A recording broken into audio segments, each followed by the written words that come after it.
Fala aí, galera, tudo tranquilo?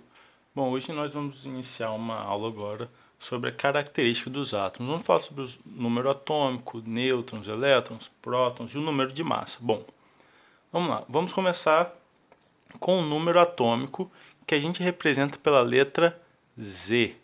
O que vem a ser o número atômico de um átomo? O número atômico é a quantidade de partículas positivas que o átomo possui. E quem são as partículas positivas de um átomo? Os prótons. São os prótons. Os prótons, eles têm carga positiva. Então, o número atômico ele vai ser igual ao número de prótons de um átomo, ou seja, as partes positivas de um átomo, certo? Outra parte são os nêutrons. Os nêutrons, eles têm carga neutra mesmo, né? E os prótons e os nêutrons, eles se encontram dentro do núcleo do átomo. Então, aqui dentro do núcleo, nós temos prótons mais nêutrons, certo? Dentro do núcleo. Bom, outra partícula que o átomo possui são os elétrons. Os elétrons, eles são uma carga negativa, certo? E os elétrons, eles se encontram aonde? Se encontram aqui, ó. Na eletrosfera estão os nossos elétrons circulando ao redor do núcleo. Essa aqui é uma representação do átomo de Bohr. Bom, agora nós entramos no número de massa. Como nós já falamos anteriormente, alguns vídeos sobre os modelos atômicos, se você não viu, você pode clicar aqui em cima, você vai poder assistir os vídeos sobre os modelos atômicos. O que é um número de massa? O número de massa vai ser a massa desse elemento.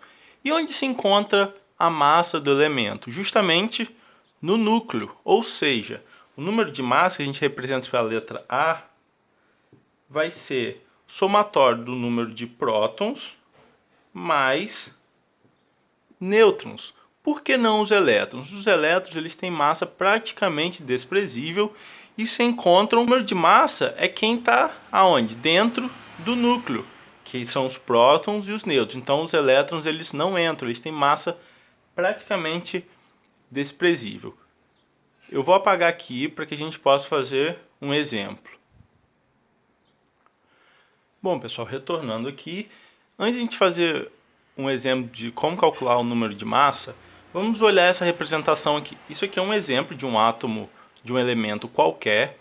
Geralmente, em algumas tabelas periódicas, a gente pode perceber que o número de massa ele vem em cima, na parte superior, tanto no lado esquerdo ou no lado direito, o A representando o número de massa, e o Z aqui embaixo, na parte inferior, representando o número atômico.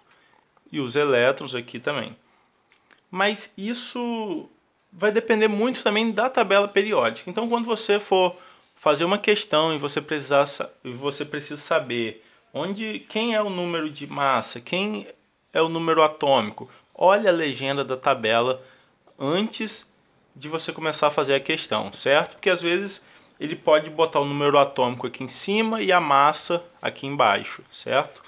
Então vamos fazer um exemplo do número de massa, de calcular a quantidade de nêutrons em um elemento. Vamos usar o oxigênio, por exemplo.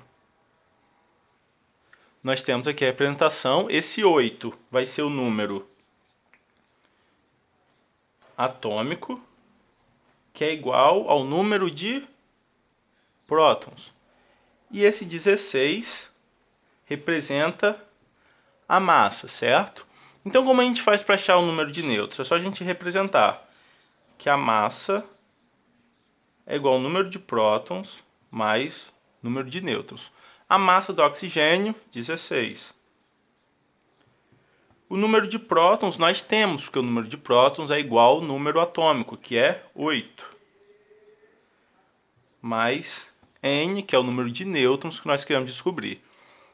O 8 ele está desse lado, ele vai passar para o outro lado da igualdade com sinal negativo, porque aqui ele está somando. Então, 16 menos 8 é igual a N.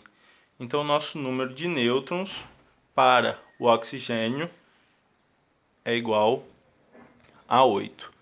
Tranquilo até aqui, pessoal? No próximo vídeo nós vamos continuar estudando essas propriedades, vamos falar um pouco sobre isótonos, isótopos, isóbaros. Então, se você gostou do vídeo, não deixe de curtir esse vídeo, compartilhar. Siga a gente também no nosso Instagram e se inscreve aqui no canal para dar aquela moral. Valeu, até a próxima.